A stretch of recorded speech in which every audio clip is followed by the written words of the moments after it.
औज़ुबिल्लाहिमिनश्शैतानिर्रजीम बिस्मिल्लाहिर्रहमानिर्रहीम अस्सलामु अलैकुम वरहमतुल्लाहि वबरकातुहू। सूरह तौबा है मेरे सामने और सूरह तौबा की आयत नंबर 114 है और पारा नंबर 11 है, रुकू नंबर 3 है। आयत नंबर 114 में आयत नंबर 113 में अल्लाह तबारक व तआला ने मोमिनों के लिए बख्शिश की खुशखबरी सुनाई और खुस्तन जहाद करने वाले मोमिनों के लिए। और यहाँ फिर जहाद करने से हट के भी कुछ क्वालिटी अल्लाह तबारक व तआला ने बताई थी कि इन लोगों के लिए भी खुशखबरी है, जिनमें ताइबुना, आबिदुना, हामिदुना, साइखुना, राकिउना, साजिदुना और हाफिजुना ली हुदूद अल्लाह तक बशरिल मोमिनीन। इनके लिए अल्लाह तबारक व तआला ने जन्नत की खुशखबरी सुना दी थी। अब यहाँ एक बात ये चल आएगी कि आयत नंबर 114 में अल्लाह तबारक व तआला क्या फरमा रहे हैं और किससे मुखातब हैं। आयत नंबर 114 में अल्लाह तबारक व तआला ने फरमाया कि मा कान लिन नबी वल्लज़ीना आमनू अन यस्तगफिरू लिल मुशरिकीन वलौ कानू उलिल कुर्बा। किसी नबी सल्लल्लाहु अलैहि वसल्लम की बात हो रही है। किसी नबी और मोमिन के लिए ये ज़ेब नहीं देता, ये मुनासिब नहीं है, ये इजाज़त नहीं है कि वो अपने उन करीबी रिश्तेदारों के लिए दुआ मांगे जो कि मुशरिक हों। मुशरिक खा की करीबी रिश्तेदार हो, गैर मुस्लिम कोई भी हो, खा करीबी रिश्तेदार भी हो, तो वहाँ अल्लाह तबारक व तआला ने उनके लिए दुआ मांगने से मना फरमाया है। सबसे पहले जो एग्ज़ाम्पल कोट की जाती है वहाँ हज़रत इब्राहीम अलैहिस्सलाम के बाप हज़रत आज़र की है, जो कि बुतों की पूजा करते थे, बुत फरोशी का काम करते थे, बुत तराशी का काम करते थे, बुत बनाते, बुत बेचते और बुतों की पूजा करते थे। और जब अल्लाह तबारक व तआला ने हज़रत आज़र इब्राहीम अलैहिस्सलाम ने उनसे फरमाया कि मैं आपके लिए दुआ करूँगा, अल्लाह तबारक व तआला ने फ़ौरन हज़रत इब्राहीम अलैहिस्सलाम को टोक दिया। बाज़ रवायात में ये भी लिखते हैं कि हज़रत इब्राहीम अलैहिस्सलाम के बाप नहीं थे, चचा थे, चूँकि चचा के लिए भी अबी का अबा का लफ्ज़ बोला जाता है अरबी में। और बाज़ रवायात में है कि हज़रत इब्राहीम अलैहिस्सलाम के बाप थे, बाज़ के मुताबिक चचा थे, बाज़ के मुताबिक दादा थे। हज़रत इब्राहीम अलैहिस्सलाम के बाप का नाम बाज़ रवायात के मुताबिक तारख भी लिखा गया है कि तारख थे। बाज़ लोगों ने ये भी रवायात में लिखा है मुफस्सरीन ने कि तारख और आज़र एक ही बंदे के दो नाम हैं। बहरहाल जो भी थे, उन्होंने हज़रत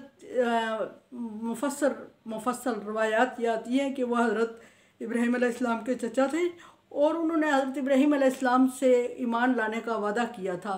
तो हज़रत इब्राहीम अलैहिस्सलाम ने उनके लिए दुआ का वादा किया था, लेकिन जब वो अपने वादे से फिर गए, वो ईमान नहीं लाए, तो हज़रत इब्राहीम अलैहिस्सलाम भी फिर गए और हज़रत इब्राहीम अलैहिस्सलाम ने उनके लिए दुआ नहीं की। यहाँ नबी सल्लल्लाहु अलैहि वसल्लम को हुक्म होता है, नबी सल्लल्लाहु अलैहि वसल्लम की ख़ुद अपने चाचा अबू तालिब के बारे में दुआ कबूल नहीं होती। और यहाँ ये भी फरमाया गया कि बहुत सारी, यहाँ चूँकि गज़वा की बात चल रही है, गज़वा तबूक की, तो यहाँ वो 3 सहाबी जो कि थे तो ईमान के साथ, इस्लाम के साथ बहुत मुखलिस, लेकिन किसी वजह से इस्लाम गज़वा में शरीक नहीं हुए थे और बाद में आके नबी सल्लल्लाहु अलैहि वसल्लम को कस्में दिला के यकीन दिलाते थे और रो धो रहे थे। और उनके लिए यहाँ ये हुई है, जिनमें काब इब्ने मालिक हैं और हज़रत मुराद बिन रबी हैं और हलाल बिन उमैया हैं, इस तरह के नाम हैं। और ये लोग बहुत मुखलिस और दीन इस्लाम के पक्के शिदाई थे, लेकिन किसी वजह से जब जंग में जहाद में शरीक नहीं हुए गज़वा तबूक में, तो जब नबी सल्लल्लाहु अलैहि वसल्लम वापस आए तो वो नबी सल्लल्लाहु अलैहि वसल्लम की खिदमत में हाज़िर हुए और नबी सल्लल्लाहु अलैहि वसल्लम ने उनके लिए दुआ मांगने से और बख्शिश मांगने से इनकार कर दिया। ये आयत नाज़िल हुई। और जब ये आयत नाज़िल हुई तो वो लोग जंगल में चले गए, चूँकि जंगल में चले गए और सारे लोगों ने उनसे कट ऑफ कर लिया, बाइकाट हो गया। इवन के उनकी घर की औरतों ने भी उनसे ताल्लुक़ रखना छोड़ दिया। तो उन्होंने बाज़ रवायात के मुताबिक 50 दिन वहाँ गुजारे और अल्लाह तबारक व तआला ने वहाँ उनके लिए आयत नाज़िल हुई, वही नाज़िल हुई उनकी सफाई में। और अल्लाह तबारक व तआला ने नबी सल्लल्लाहु अलैहि वसल्लम को हुक्म दिया कि इनसे ताल्लुक़ रख लो ये और इनके सदक़े खैरात कबूल कर लें। यहाँ एक पहले भी बात चली कि मुनाफिक की कब्र पे चले गए थे नबी सल्लल्लाहु अलैहि वसल्लम जनाजे पे जनाजा पढ़ाने के लिए। वहाँ नबी सल्लल्लाहु अलैहि वसल्लम को हुक्म हुआ था कि किसी मुनाफिक के ना आप जनाजा पढ़ाएं और ना उनकी कब्र पे जा फातिहा करें।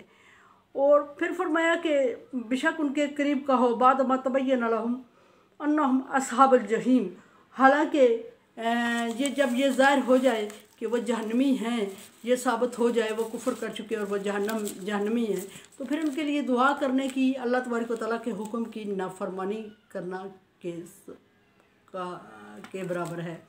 अल्लाह तबारक व तआला ने चूँकि सख्ती से उन्हें नाफरमानी दुआ करने से मना फरमाया।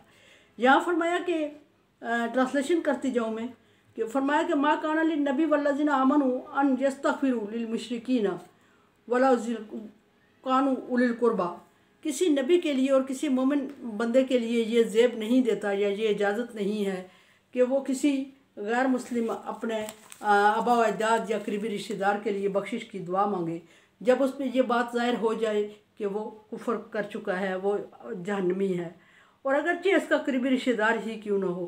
माँ काना इस्तग़फ़ारा इब्राहीम लि अबीही, हज़रत इब्राहीम अलैहिस्सलाम के बाप हज़रत इब्राहीम अलैहिस्सलाम ने जब अपने बाप हज़रत आज़र के लिए दुआ मांगी, जनाब आज़र के लिए दुआ मांगी, तो अल्लाह तबारक व तआला ने उसको कबूल नहीं किया। ये मैं डिटेल बता चुकी हूँ कि आबा का मतलब बाज़ दफ़ा अभी का मतलब चचा भी लिया जाता है, दादा भी लिया जाता है, बाज़ रवायात में क्या है इल्ला अन मोइदा, सिर्फ इब्राहीम अलैहिस्सलाम की अगर किसी की गलतफहमी है कि इब्राहीम अलैहिस्सलाम ने अपने बाप या चचा के लिए बख्शिश की दुआ मांगी और वो मुशरिक थे, तो ऐसा नहीं हुआ था। ये अल्लाह फरमा रहा है कि सिर्फ उनसे वादा किया था कि मैं आपके लिए बख्शिश की दुआ मांगूंगा, और बख्शिश की दुआ नहीं मांगी। फिर अल्लाह तबारक जब उन पर ज़ाहिर हो गया और कि वो झूठ बोल रहे हैं, पहले आज़र ने इब्राहीम अलैहिस्सलाम से वादा किया कि वो इस्लाम लाएंगे, इब्राहीम अलैहिस्सलाम ने वादा किया मैं तेरे लिए दुआ करूँगा, लेकिन अल्लाह तबारक व तआला ने मना फरमा दिया और हज़रत इब्राहीम अलैहिस्सलाम ने अपने चाचा या बाप के लिए दुआए मग़फ़िरत नहीं फरमाई। फिर फरमाया कि सिर्फ वादा ही किया था और वादा भी निभाया नहीं।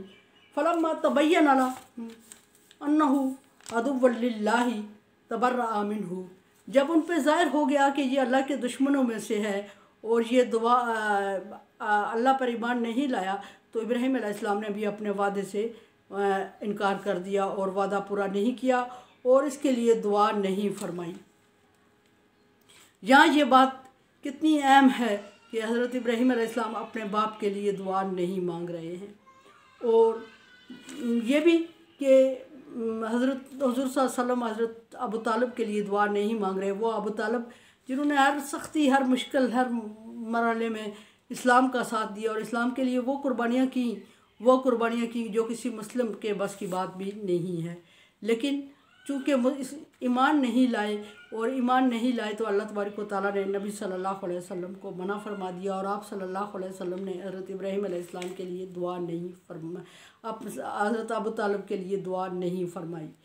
इसी तरह एग्जाम्पल है कि बख्शिश की दुआ मांगी, हज़रत नूह अलैहिस्सलाम ने नजात की दुआ मांगी अपने बेटे के लिए जो कि तूफ़ान की ज़द में आने वाला था, तो अल्लाह तबारक व तआला ने हज़रत नूह अलैहिस्सलाम को मना फरमाया कि ये तेरा बेटा नहीं है और इसके बारे में दुआ कबूल नहीं होगी। फिर फरमाया यहाँ इब्राहीम अलैहिस्सलाम का जिक्र हो रहा है कि इब्राहीम अलैहिस्सलाम ने जब देखा कि उनके बाप ने वादा पूरा नहीं किया तो वो भी अपने वादे से मुकर गए। इन्ना इब्राहीम लअव्वाहुन हलीम, इब्राहीम अलैहिस्सलाम मोहब्बत करने वाले, चाहने वाले और बहुत बुर्दबार और हौसले वाले थे, और उन्होंने अल्लाह तबारक व तआला के हुक्म को मद्देनज़र रखते हुए अपने बाप के लिए दुआ मांगना। अल्लाह तबारक व तआला फरमा रहे हैं कि इस्तग़फिर लहुम औ ला तस्तग़फिर लहुम इन तस्तग़फिर लहुम सबईना मर्रा, अगर बख्शिश तलब करो उनके लिए या ना बख्शिश तलब करो मुनाफिकीन के लिए, मुशरिकीन के लिए, तो बराबर है। अल्फाज दाया करने वाली बात है। अल्लाह तबारक व तआला ने मना फरमा दिया तो दुआ करनी ही नहीं है। फरमाया कि अगर तुम बख्शिश तलब करो या ना करो उनके लिए बराबर है। अगर 70 मरतबा भी बख्शिश तलब करोगे तो अल्लाह तबारक व तआला ने उनको माफ़ नहीं करना, और अगर अल्लाह तबारक व तआला ने उनको माफ़ नहीं करना तो फिर बख्शिश मांगने की कोई सूरत नहीं बनती। फिर एक तरह अल्लाह तबारक व तआला के हुक्म की खिलाफ वर्जी होती है कि अल्लाह तबारक व तआला ये नहीं पसंद करते और हम अल्लाह के हुक्म से हट के बातें कर रहे होते हैं और दुआएं मांग रहे होते हैं। फिर फरमाया आगे कि मा कान अल्लाहु लियुज़िल्ला कौमन बाद इज़ हदाहुम हत्ता यतबय्यन लहुम मा यत्तकून। मा कान अल्लाह तबारक व तआला ऐसा नहीं है कि किसी कौम को हदायत दे के फिर उसको गुमराह कर दे। एक दफ़ा अल्लाह तबारक व तआला ने हदायत दे दी और फिर गुमराही की तरफ अल्लाह तबारक व तआला नहीं लेके जाता किसी कौम को, उस वक्त तक युबय्यिन लहुम मा यत्तकून, कि वो ज़ाहिर ना कर दे कि वो मा यत्तकून के किससे कितना परहेज़गार है। अल्लाह तबारक व तआला को जब अंदाज़ा हो जाता है कि बंदा परहेज़गार है और अल्लाह तबारक व तआला देखता है कि कोई बंदा परहेज़गार है, तो अल्लाह तबारक व तआला परहेज़गारी के कुछ परसेंट चांस भी रखता है, कुछ परसेंट भी उसकी अल्लाह तबारक व तआला से उम्मीदें हैं और कुछ अल्लाह तबारक व तआला से डरता है और अहकामात है अल्लाह तबारक व तआला के फॉलो करता है, तो उसको अल्लाह तबारक व तआला कभी गुमराह नहीं करते और गुमराही की तरफ उसको लेके जाते ही नहीं हैं। और पहले एक बात ही कि अल्लाह तबारक व तआला जब 70 माओं से ज़्यादा शफीक है, तो कोई माँ कभी नहीं चाहती कि उसका बेटा गलत रास्ते पे चले और वो उसको छोड़ दे। वो हर मुमकिन कोशिश करती है कि अपने बेटे को गलत रास्ते पे जाने से रोके।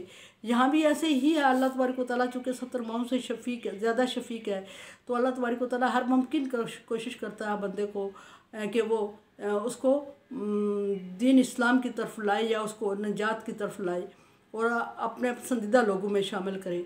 और एक दफ़ा जब हदायत अल्लाह तबारक व तआला नसीब फरमा देता है, तो फिर वो उसका परहेज़गार होना चेक करना शुरू हो जाता है और परखना शुरू कर देता है। और उसमें परखने के लिए फिर मुख्तलिफ़ आजमाइश आती हैं और मुख्तलिफ़ आजमाइश के बाद जाके अल्लाह तबारक व तआला फिर भी उसको गुमराहों में शामिल नहीं करते जब तक कि वो बहुत बाकायदा तौर पे गुमराही का ऐलान नहीं कर देता और दीन को छोड़ के, अल्लाह के पसंदीदा दीन को छोड़ के कोई और दीन इख्तियार नहीं कर लेता। उस वक्त अल्लाह तबारक व तआला उसको गुमराह नहीं होने देते। हर मुमकिन कोशिश कर रहे होते हैं उसको बुराई से बचने की और फेरने की कोशिश में लगे होते हैं और टाइम दे रहे होते हैं। अक्सर अल्लाह तबारक व तआला टाइम दे के आजमा रहे होते हैं कि बंदे को टाइम दे कि वो गुमराही से बच जाए। इन्नल्लाह बिकुल्लि शैइन अलीम, क्योंकि अल्लाह तबारक व तआला हर एक चीज़ को जानता है।